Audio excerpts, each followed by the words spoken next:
Hi, this is Daryl from Fast Track Piano, where you can learn simple piano arrangements online. And today we're going to be doing this song Hallelujah by Leonard Cohen, slow version.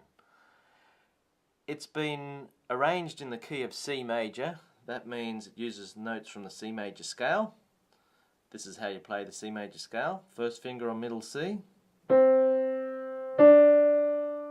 thumb under,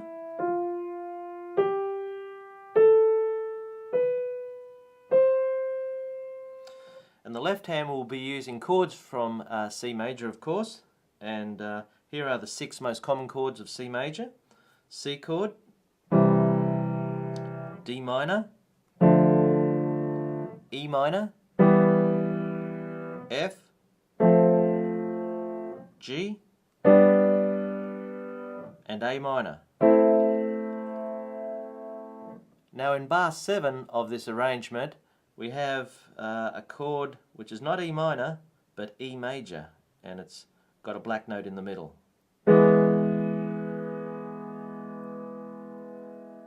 Okay, so here's the slow version of Hallelujah.